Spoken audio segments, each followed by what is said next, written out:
Greetings everyone and welcome to my YouTube channel. I'm your host Captain Rye, and today's YouTube video has got me back in the mighty Perth. Yes, that's right, the HMAS Perth Tier 6 Premium here in World of Warships. And if you haven't already seen some of my Perth videos, I can tell you that I really like this ship, and there's a lot of good reasons for that.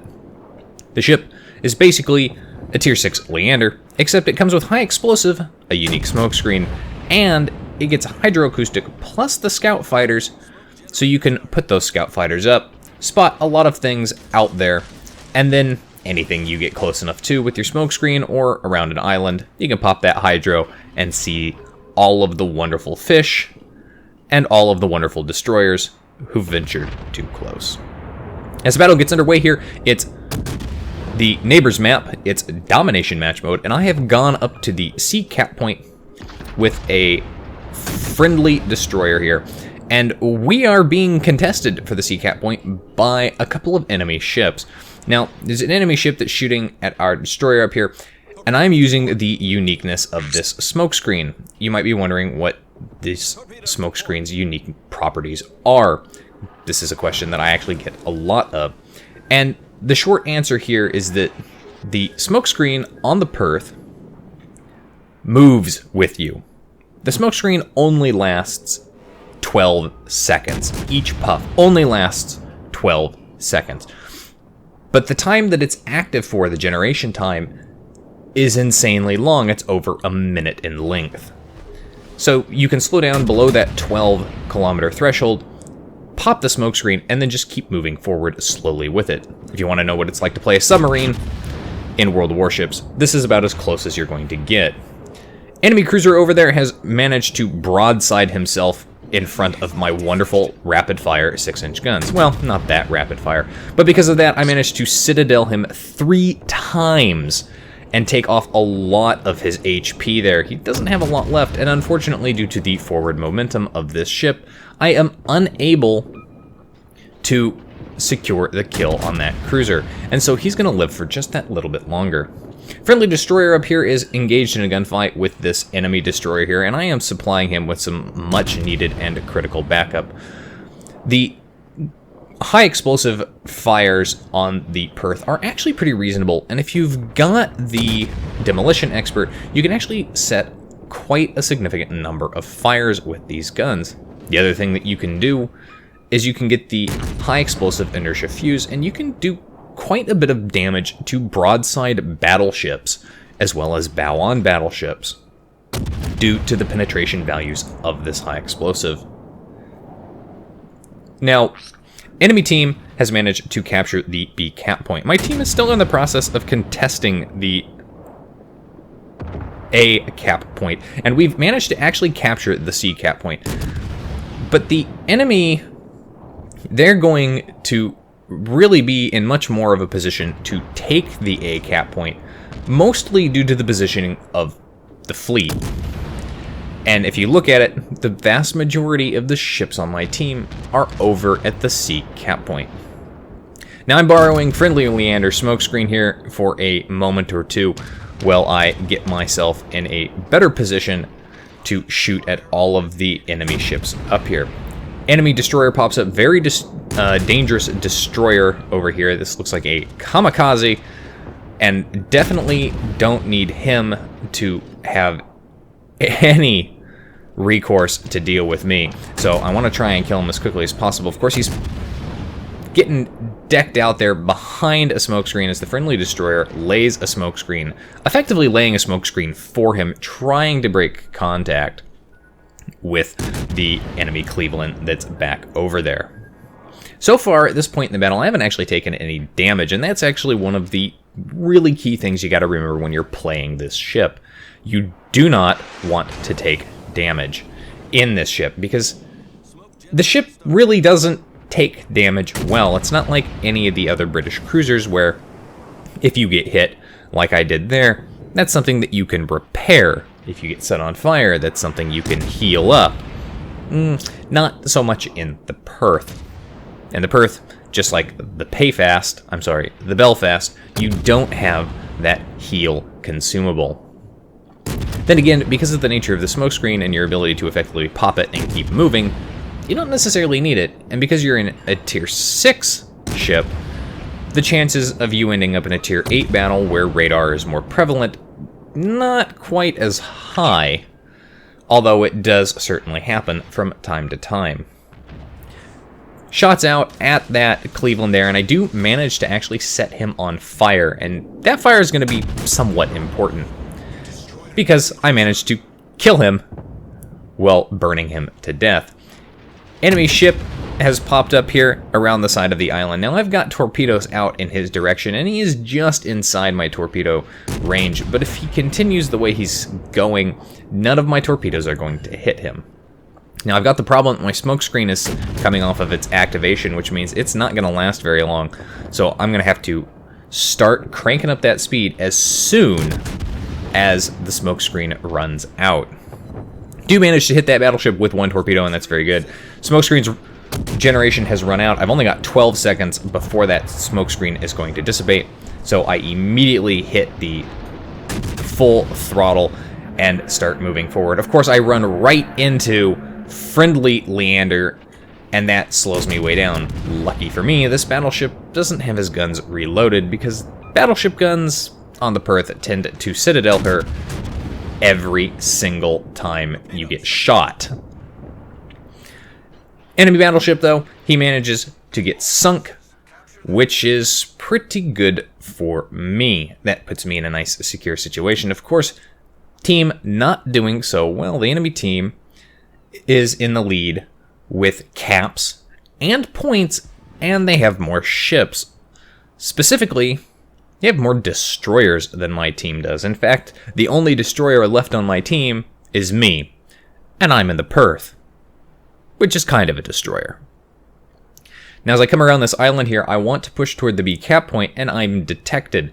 Because I'm detected and looking at the ships that I can see, that tells me immediately that what is spotting me is an enemy destroyer. So I pop my hydroacoustic because I'm pretty confident that he's probably going to be targeting me with torpedoes, but I'm also fairly confident that he is somewhere up around these islands between the C and the B cap points. Sure enough, there are the torpedoes. They're spotted by my spotter aircraft, and that tells me exactly where that destroyer is. I know he's back behind that island.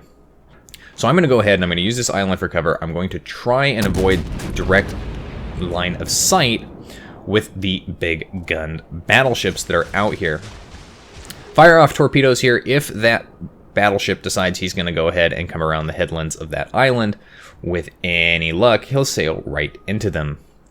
My team is in a position where we do desperately need to capture the B cap point. There is the Kamikaze R that was spotted earlier, and there are more torpedoes, again, spotted by my scout fighter, and this is why I have 2 of them, because one will fly over, and then another one will fly over shortly thereafter. Fortunately for me, I'm able to dodge most of these, and of course, fortunately for me, I'm almost as fast as this destroyer, so as he's laying a smoke screen, I've actually gotten close enough that my hydro should be detecting him, and of course, as he's trying to run away, he's on fire, he's getting shot at. My secondaries doing their job, and I do manage to finish him off, making him only my 2nd kill in this game. A little disappointing. Of course, now that the enemy team is only down to 1 destroyer, and that destroyer hasn't been seen for a little bit, and I haven't directly seen him. This puts me in a good position to move up and begin the capture of the B cap point. The other thing to point out here is I have a smokescreen laid by an enemy destroyer to use. I also have a lot of islands here to use as concealment as I push up here. I have the concealment expert as a captain skill on this ship, which means my detection range is only 8.6 kilometers, and for a cruiser, that's ridiculously good. Of course, I'm spotted by aircraft because my AA is on. That's okay though. The enemy aircraft are headed back to the carrier. So I pop my smokescreen, again, moving slowly forward with that smokescreen, and I'm using the spawning from my friendly teammates here, as well as my scout fighter, to take shots out at the enemy ships that are still in a position to challenge me. So I definitely want to get shots off at this enemy cruiser up here. Now I switch over to the armor piercing, and as you can see, again, those 6-inch armor piercing rounds do a pretty reasonable job on broadsiding cruisers. I once managed to triple citadel an Aoba with this ship at its maximum gun range of 12.6 kilometers. Get my torpedoes out into that smoke screen. I think they're just inside or just outside the range, but regardless, if the guy's got his hydroacoustic up, he's going to see him coming. It's probably going to freak him out, especially if he's not entirely sure just how long of a range my torpedoes have. Now, I do manage to secure the B cap point, but if you'll notice, my team has lost yet another ship. We're now down to just the 4 of us. This is a bit of a problem, but I do have some serious backup finally coming to help me. And having that second cap now means that my team isn't in danger of losing as drastically as we were, as crushing as it could be. Of course, the smoke screen that I laid there, that battleship I think was kind of hoping that he was going to be able to use, does dissipate, so he's not able to take full advantage of it. Now, that enemy cruiser up there pops back into his smoke screen, but I know that he popped his smoke screen not too long after I did, and I know that that smoke screen generation doesn't last long, but the smoke does, and it should be dissipating here in a few moments. Enemy carrier is really trying desperately to punish this battleship, and he's actually going to do a pretty good job of doing just that. Enemy battleship over here, I am putting as much fire out, and you can see there the shatters on my high explosive, but you can also see the number of penetrations that I'm actually getting on that high explosive. As more torpedoes come in from behind, that tells me exactly where the enemy destroyer is, and I do want to be a little bit wary of him, but I'm also pretty maneuverable at speed. My only complaint with the Perth is that she doesn't slow down and she doesn't speed up very quickly, but once she's at speed, she actually does pretty good, and in a reverse, she actually goes 14 knots, which means in reverse, you can actually reverse out of your smokescreen. Enemy cruiser still broadside on. I'm trying to get another Citadel shot out at him. Of course, I'm telling this battleship here he needs to shoot at him, and he does manage to secure the kill on that cruiser, which is excellent for us. Switching back over to the high explosive, my team is now down to just 3 ships. But the enemy team is down to just 4 ships. One of whom, a destroyer, we know roughly where he's at. He's actually back behind us, somewhere up by the C cap point. So we can expect that destroyer will probably cap the C cap point at some point, which really does indicate to me that I need to go ahead and push up and start taking the A cap point if I want any possibility of winning this game on points. And sure enough, somebody is capping the C cap point. Now I'm putting high explosive rounds onto this Congo, who is broadside on. Again, you can see the number of penetrations I'm getting. You can see the number of shatters. The shatters are actually less than the penetrations, which is definitely a good thing. And I am doing a pretty reasonable amount of damage to that battleship as he continues sailing. Enemy CV continuing to hound our poor battleship, repeatedly trying to finish him off, because then it's just a bunch of cruisers, right? Those are easy enough to deal with. Of course, he keeps sending his aircraft towards me, and I keep punishing him for it by shooting them down. Now the question is, who is going to get the kill on this Congo? This Congo still sailing effectively in a straight line. Pop into the A cap point just as the enemy team secures the C cap point. Again, leaving the enemy team about, 1 cap. But they also have the points and ships advantage at the moment.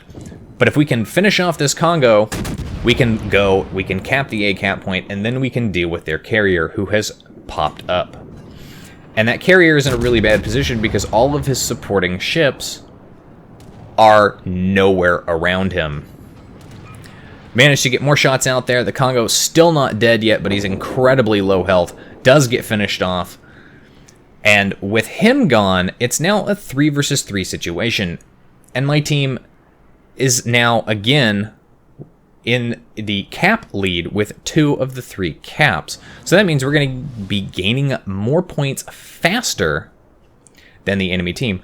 Not only that, we know exactly where their carrier is, and if we can kill him and he is isolated towards the edge of the map, that means we can shift the points balance in our favor with the double cap lead and guarantee that we can maintain that points lead. There's not a lot of time left in this battle. And when you get to this point, this end stage of the battle, rather than looking for kills, rather than looking for, glory, you really do need to start looking at and playing more like, I just need to maintain this cap lead. I just need to maintain this point lead. That's all we really have to do to win it. We don't have to kill everybody. We don't have to cap all the bases. We just need to get into the points lead and then hold it. Enemy carrier trying to make a run for it. I'm in prime position to start shooting at him. Of course, with the inertia fuse high explosive and demolition expert, I do manage to set him on fire right off the bat as I put shots out there. I really want this cruiser that's full strength, that's also shooting at this carrier, to go back and turn around and defend the B cap point, because he is in a prime position to do that. But he doesn't do it, and he is too late to make any impact. So the enemy team now has 2 of the caps. But that does tell us exactly where at least one of their ships is, and I'm pretty sure we do believe it's the Perth because he popped up briefly. Now, this carrier definitely not having a good time of it as he's getting shelled from every angle. With the inertia fuse high explosive, I managed to citadel that CV, and of course, I finish him off with the fires that I set. At this point, my team is now in the points lead, but it's not much of a points lead. And the enemy team still has a cruiser and a destroyer. We have a very low health battleship. If the Perth gets that battleship into range, he can start dropping high explosive on him, and if he sets him on fire with the amount of time that we have left, he could potentially burn him down, shift that points back in their favor, and win this game. Simultaneously, it's entirely possible that we killed that carrier just a little bit too late, capped a cap point just a little too late, and with their double cap, they might in fact close that points gap and guarantee themselves victory. So I've got myself turned around. There is not enough time left in the game. I'm really hoping that one of them will pop up and will be very low health, that I can secure the kill and thus secure a guaranteed victory.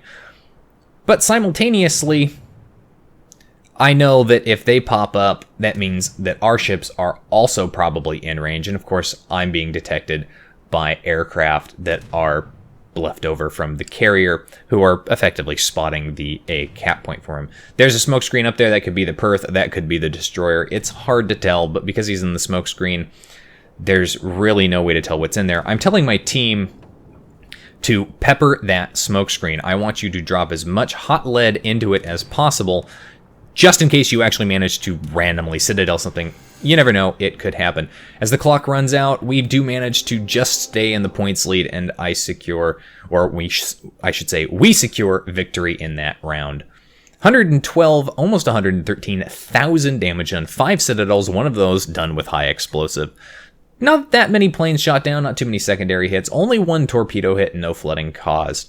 Still though, 583,000 credits earned in a Tier 6 match, and I do believe that was a Tier 7 maximum battle. Top of the team for XP earned at 2,400 base XP. Just wow. This is the kind of thing that the Perth is capable of when handled really well.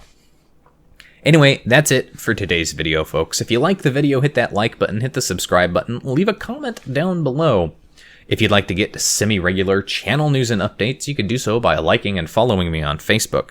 If you'd like to help support me and my channel, I encourage you to do so by becoming my supporter on Patreon. You can support at just as low as $1 a month. That's only $12 for the whole year, and it will grant you access to some of my World of Warships replays and screenshots early before they hit YouTube, and some of them that are pretty good but don't quite make the YouTube cut in any given week.